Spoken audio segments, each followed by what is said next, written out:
Jono Thorne, I'd like to invite you up to share your feelings and thoughts and memories.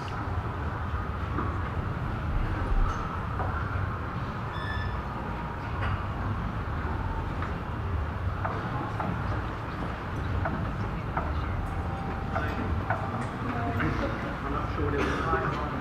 Coming?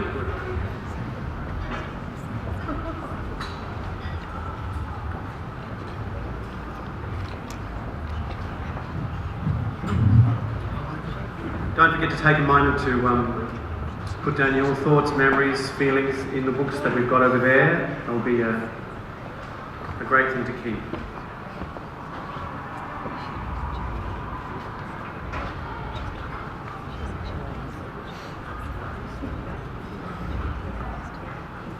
Yeah, is he coming?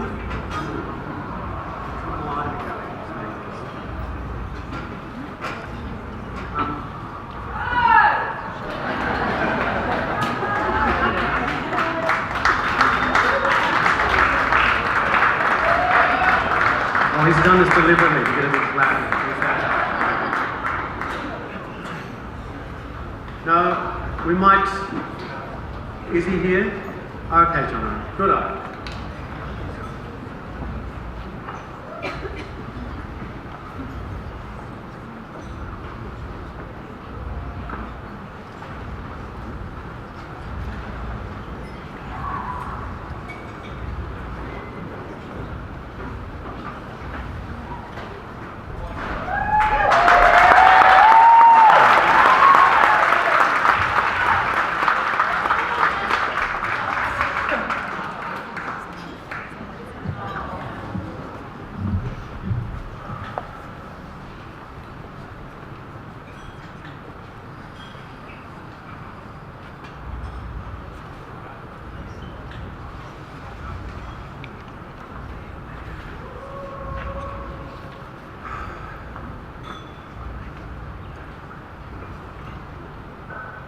I had the pleasure of knowing Jennifer for 5 years.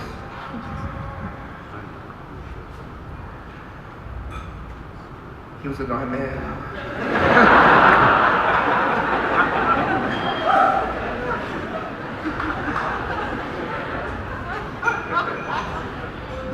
He was my best friend.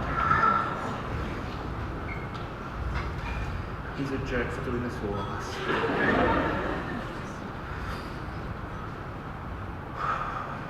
I wrote so many things down. I threw them away.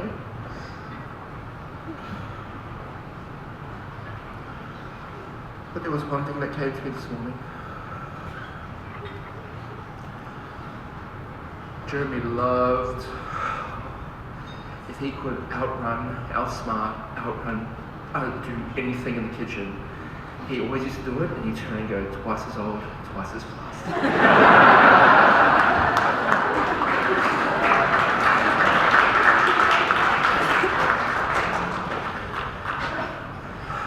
Everyone that spoke tonight has done him proud.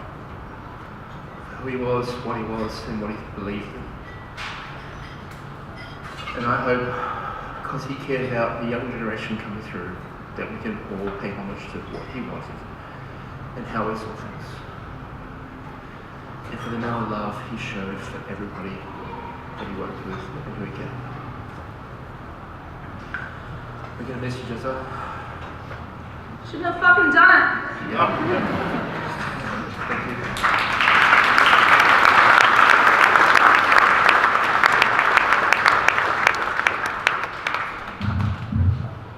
Thanks. Now it's time to invite up Chris Young, who's an old friend of Jeremy's from the Pom days, not before.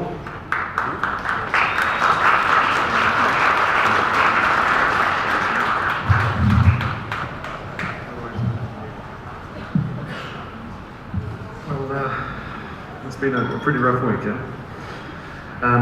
Introducing myself, my name is Chris Young, and like so many here, I can proudly say that Jeremy was my friend.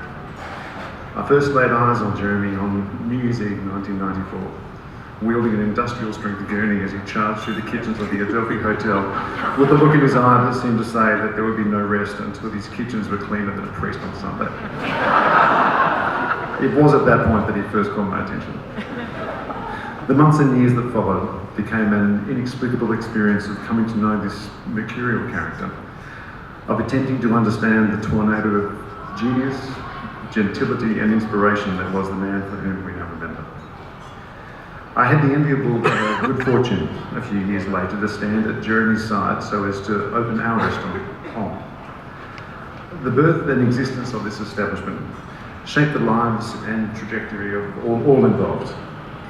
And during the course of its, albeit too short life, POM hosted a standard of dining and craftsmanship that garnered accolades, evoking great pride, adoration and wonderment of the immense talent displayed by one Dowzer-Strode.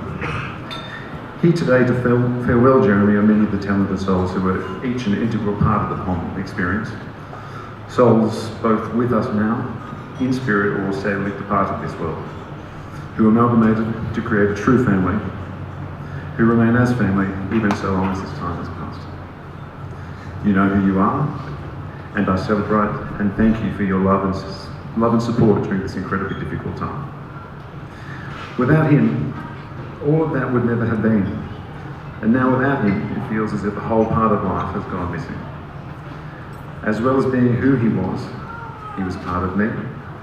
He was a part of all of us, and when that part of all of us is taken away, the loss can be almost unfathomable. Understanding the fact that his smile, that wink, the familiar tones of Geezer over the phone and our only memories is gradually gaining acceptance in my mind. And realising the enormity of the legacy that he has left behind is what will now be the tangible reminder of our dear friend. But it is Jeremy's immediate and extended family who will need us most. To one of my favourite human beings, goodbye. May you please now be in peace, and thank you.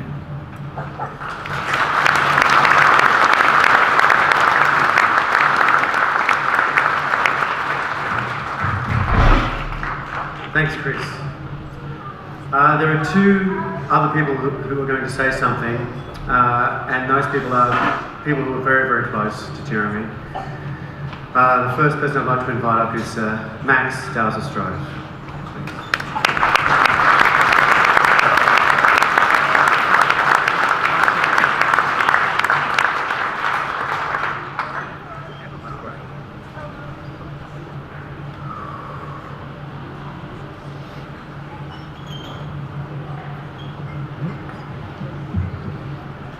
Hi everyone, I'm Jeremy's eldest son Max, and I was be speaking. I can't see, Hunter. Oh, hi. And I'll be speaking on behalf of his sons, obviously myself, and then Hunter and Nathaniel. This is a speech that I never thought I'd have to give, not under these circumstances anyway.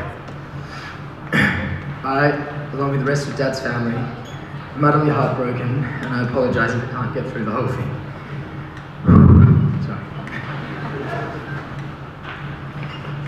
Jane also had time to speak, and while she is one of the strongest women that I know, and has been so incredibly strong in the past few weeks, I don't think she's feeling up to it, so I'll be speaking on behalf of her as well.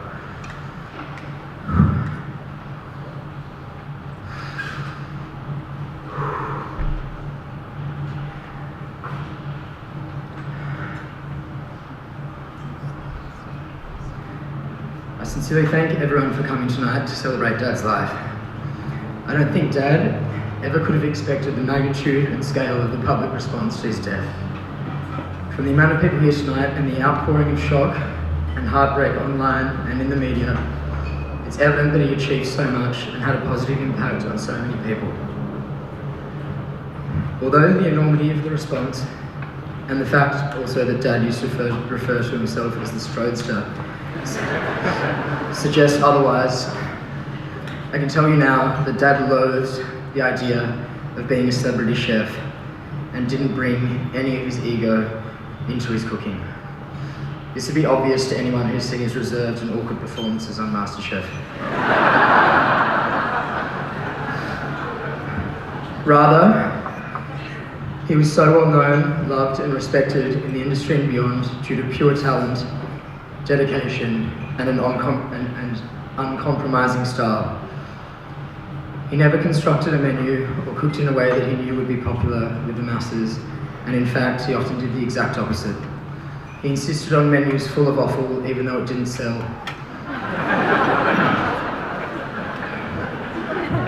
And took steak off the menu at Bistro Surrey Hills because it was too conventional and ordered too often. While this demonstrates a complete lack of business acumen and caused Jane to tear her hair out, it more importantly highlights an overwhelming and profound integrity and commitment to the food and approach that Dad loved most.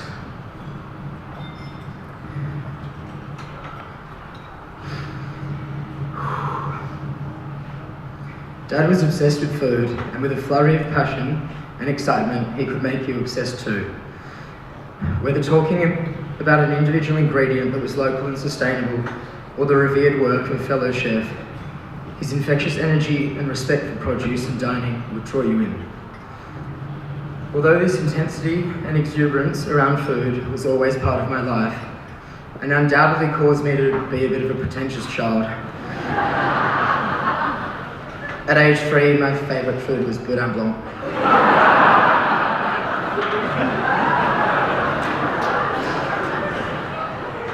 It honestly took me until about the age of 11 to appreciate what Dad was always crapping on about. While visiting family in England, he dragged me along to 9 of London's top restaurants in 3 days.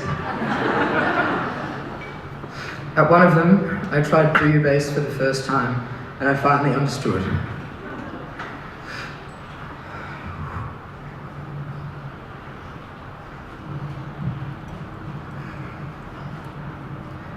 I'll never forget how his face lit up when he took me through the process of spreading the rouille on the bread and floating it in the soup and explaining how it was prepared and what gave the dish its distinct depth and flavour. It was magical to watch. While Dad was a chef, he was more importantly a loving husband, a son, a brother and a father. He was a kind, gentle, sensitive and caring person who I can safely say was a really good human being.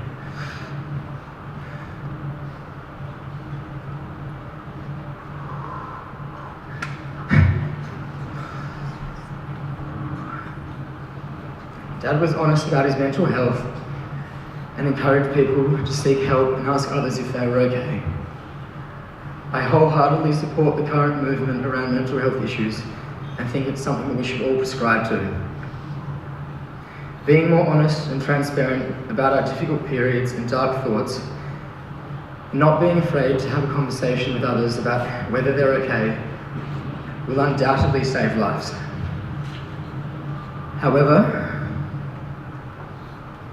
I think it would be remiss of me to not acknowledge that there are some forms of mental illness that are far too acute and severe that no amount of treatment or support can save. In an attempt to add rationality and reason to what is an inherently senseless and confusing situation, and to what must have been an illogical and irrational mind, myself, along with Jane, have concluded that Dad was firmly in that category. To leave us like this, the pain and suffering that he experienced throughout his lifetime must have been so unimaginably tormenting that he needed to escape and finally be at peace.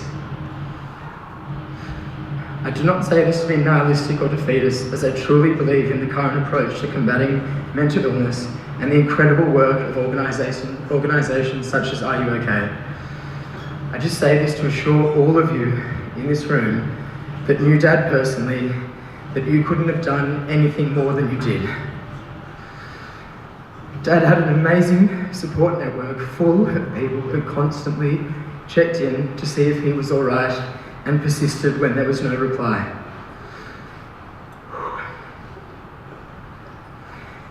He had a supportive workplace that understood his illness and how it affected his approach. He was seeking professional help and had an extremely dedicated wife who was equipped more than most to deal with bipolar.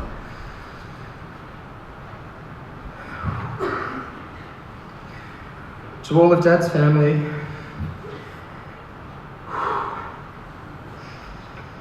and especially my beautiful brothers, Hunter and Nathaniel. Even though Dad chose to leave us, please remember how much he loved you and how immensely proud of you he was. One thing I've been struggling with if in his final hours, Dad knew how much we loved him and how proud we were of him.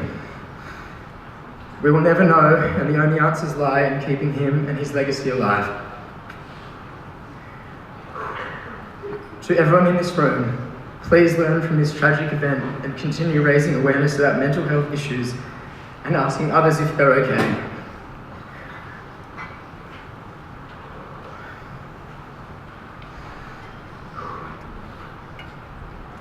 While Dad took his own life, hopefully his death can save many others. Recognise that life can end unexpectedly and abruptly, and that being nicer, kinder, more supportive, and more empathetic to one another can help make a lot of people's lives much easier. To the chefs and restaurateurs in particular, acknowledge the unrelenting and unforgiving nature of hospitality and allow your staff to be vulnerable and honest about how that's affecting them. But most of all, keep enjoying good food and produce because that's what Dad loved most. Thank you.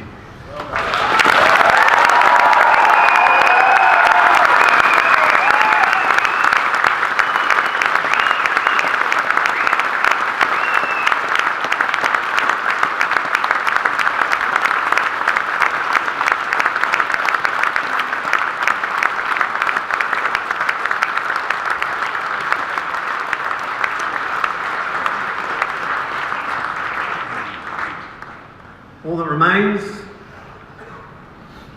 is to raise a toast.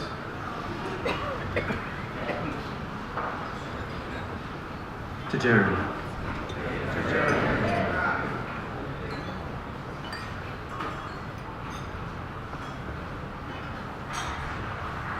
Thank you. Now is your opportunity to share with one another your feelings, your memories, laugh, cry, and remember. Thanks.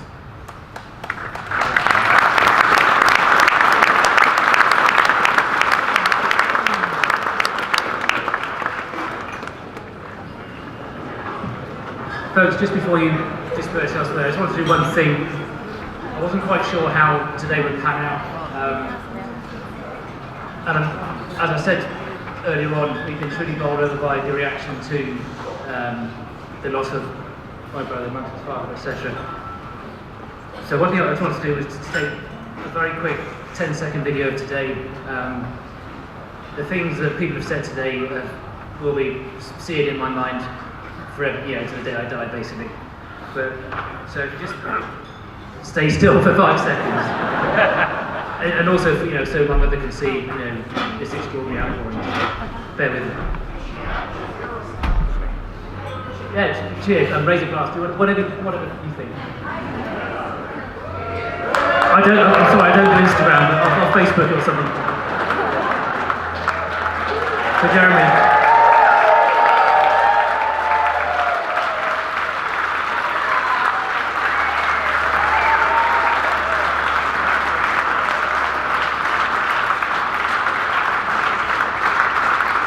A bit less top light, I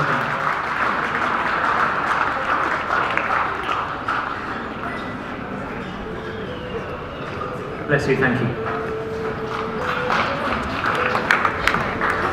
And now, eat Jeremy's food, drink listen to Jeremy's music and stay.